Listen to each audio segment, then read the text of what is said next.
Perkenalkan, nama saya Febrianto Simbolon dengan NIM 190861133. Di sini saya akan menjelaskan materi tentang struktur otot skeletal. Pada dasarnya otot manusia dapat dibedakan menjadi 3 macam, yaitu yang pertama otot polos, otot jantung, dan otot rangka. Massa otot manusia kira-kira 40% sampai 50% dari massa tubuh terdiri dari 40% otot rangka dan 10% otot polos dan otot jantung. Serabut otot bergaris mempunyai ciri-ciri yang menonjol, antara lain inti banyak di tepi. Yang kedua, sel berbentuk silinder dengan penampang 0,1 mm. Yang ketiga, sel besar-besar dan sangat panjang. Serabut dapat dibagi menjadi beberapa bagian. Yang pertama yaitu sarkolema, yaitu serabut otot bergaris. Walaupun tipis, sarkolema dapat dilihat dengan baik pada penampang melintang. Yang kedua, nukleus atau inti. Nukleus berbentuk bulat panjang dan tersebar di tepi dan sejajar dengan sarkolema. Yang ketiga yaitu garis-garis melintang.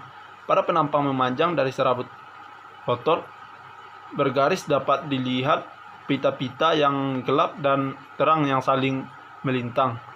Yang keempat yaitu myofibril. Dengan elektromiograf dapat dilihat bahwa serabut otot bergaris terdiri dari serabut-serabut otot yang disebut myofibril. Yang kelima yaitu sarkomere.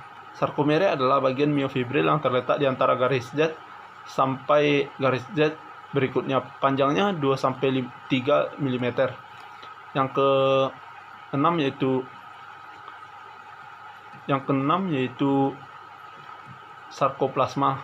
Oleh karena serabut otot bergaris di dalam kinerjanya membutuhkan banyak energi, maka di sekitarnya terdapat banyak kapiler, zat asam, dan bahan makanan. Yang ketujuh, sarkolema adalah suatu selaput sel, mempunyai peran penting di dalam perjalanan impuls kontraksi, sebab sarkolema mempunyai permeabilitas yang khas. Yang ke-8, motor unit adalah saraf gerak beserta serabut otot. Yang ke-9, motor end plate neuromuscular junction adalah bagian akhir ujung serabut saraf yang menempel atau berhubungan erat dengan sarkolema dari serabut otot. Yang materi selanjutnya yaitu kontraksi otot, proses kompleks yang melibatkan sejumlah protein seluler dan sistem produk energi. Otot mulai berkontraksi apabila terkena rangsang. Kontraksi otot dikenal dengan nama model pergeseran filamen. Asetil kolin ini akan merembeskan ion-ion kalsium atau Ca2+ ke serabut otot. Ion kalsium akan bersenyawa dengan molekul troponin dan tropomyosin yang menyebabkan adanya sisi aktif pada filamen tipis atau aktin. Proses ini memerlukan ATP yang diambil dari sekitarnya. Dengan peristiwa ini, maka filamen tipis akan lepas dan filamen tebal. Secara keseluruhan, otot akan relaksasi kembali. Proses ini berulang sampai 5 kali dalam jangka waktu 1 detik. Jadi kontraksi otot akan berlangsung selama ada rangsangan. Materi selanjutnya yaitu perubahan dalam rangka otot karena olahraga tidak aktif dan penuaan. Susunan otot rangka serat dapat dimodifikasi oleh beberapa faktor. Latihan induked perubahan otot rangka.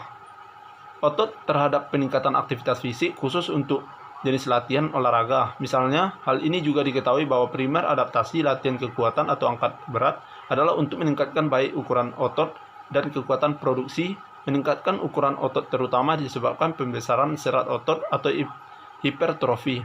Yang kedua yaitu atrofi. Atrofi otot karena tidak aktif. Hal ini juga diketahui bahwa otot tidak digunakan mengakibatkan atrofi.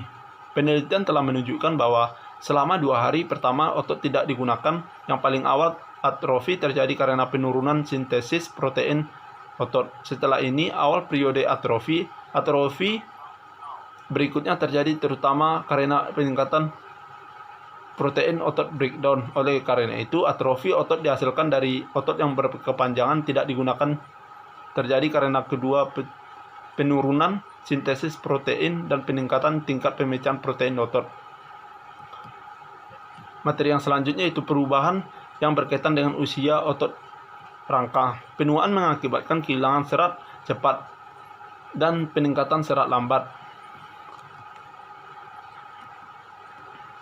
Meskipun olahraga teratur benar-benar tidak dapat menghilangkan berkaitan dengan usia kehilangan otot, latihan biasa dapat meningkatkan daya tahan otot dan kekuatan dalam orang tua dengan cara yang mirip dengan yang diamati dalam orang-orang muda. Para ilmuwan terus mencari aman dan praktis cara untuk meningkatkan massa otot skeletal pada lansia orang-orang ini.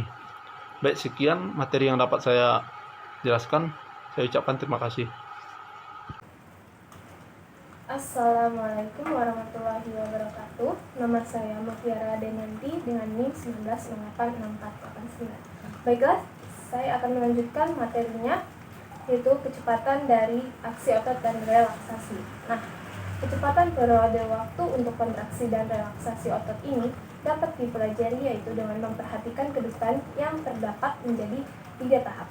Nah, pertama, segera setelah suatu stimulus lebih singkat yang berlangsung beberapa mili per detik sebelum awal otot memendek. Lalu, tahap kedua, kedudukan dengan kontraksi fase. Nah, lalu ini kontraksi fase ini berlangsung sekitar 40 mili per detik. Nah, kemudian tahap terakhir, akhirnya otot kembali ke aslinya selama periode relaksasi yang berlangsung sekitar 50 mili per detik. Nah, waktu fase dalam kedudukan sederhana bervariasi di antara serat-serat tipe otot. Nah, variasi dalam kecepatan kontraksi yang muncul tersebut ialah perbedaan dalam tanggapan individu jenis serat yang membentuk otot. Lalu kita lanjut ke kekuatan regulasi otot. Nah, gaya yang dihasilkan dalam suatu serat otot ini terkait dengan jumlah myosin cross bridges, membuat kontak dengan aktin. Namun, jumlah gaya yang diberikan selama kontraksi otot dalam kelompok otot adalah kompleks dan tergantung pada 3 faktor utama. Nah, faktor pertama yaitu variasi dalam kekuatan kontraksi dalam seluruh otot tergantung pada jenis dan jumlah serat otot yang dirangsang untuk kontraksi direktur. Lalu, faktor yang kedua, panjang awal otot yang dimana pada saat kontraksi. Lalu, faktor yang terakhir yaitu sifat stimulasi saraf dari gerak unit. Kita lanjut ke hubungan kekuatan kecepatan. Nah, kekuatan otot diterapkan melalui berbagai gerakan. Misalnya, seorang atlet melakukan tembakan yang berlaku terhadap kekuatan tembakan yaitu lebih dari besaran tertentu dari gerakan sebelum rilis. Nah, seberapa jauh tembakan perjalanan adalah sebuah fungsi dari kecepatan tembakan pada rilis dan sudut rilis. Dengan demikian, sangat penting bagi kita untuk mempelajari berbagai dasar-dasar konsep yang mendasari hubungan antara muskular, kekuatan, dan kecepatan gerak. Assalamualaikum warahmatullahi wabarakatuh. Perkenalkan, nama saya Mas Winky, NIM 19086404. Baiklah, di sini saya akan melanjutkan materi yang C, yaitu sebagai berikut. Reseptor di otot. Otot rangka mengandung beberapa jenis sensorik reseptor. Ini termasuk kemoreseptor, otot spindles, dan Golgi tendon. Organ kemoreseptor adalah berupa garis ujung syaraf yang mengirim informasi ke tengah sistem syaraf. Nah, selanjutnya, kontrol gerak pada sistem syaraf otot. Perkembangan perilaku gerak dapat dibagi menjadi 3 macam, yaitu yang pertama, kontrol gerak, yang kedua, pembelajaran gerak, yang ketiga, perkembangan gerak. Oleh karena itu, pengkajian dalam salah satu dari bidang ini dapat dianggap sebagai penelitian perilaku gerak. Yang ketiga, yang selanjutnya yaitu keterampilan gerak dasar dibagi menjadi 3 kategori. Yang pertama, keterampilan lokomotor, artinya suatu kemampuan yang digunakan untuk memindahkan tubuh dari suatu tempat ke tempat lain atau untuk mengangkat tubuh ke atas seperti melompat dan meloncat. Yang B, keterampilan non-lokomotor adalah suatu kemampuan individu beraktivitas tanpa harus memindahkan posisi tubuh dari satu tempat ke tempat lainnya. Yang C, keterampilan manipulatif adalah kemampuan individu melakukan aktivitas dengan merekayasa objek.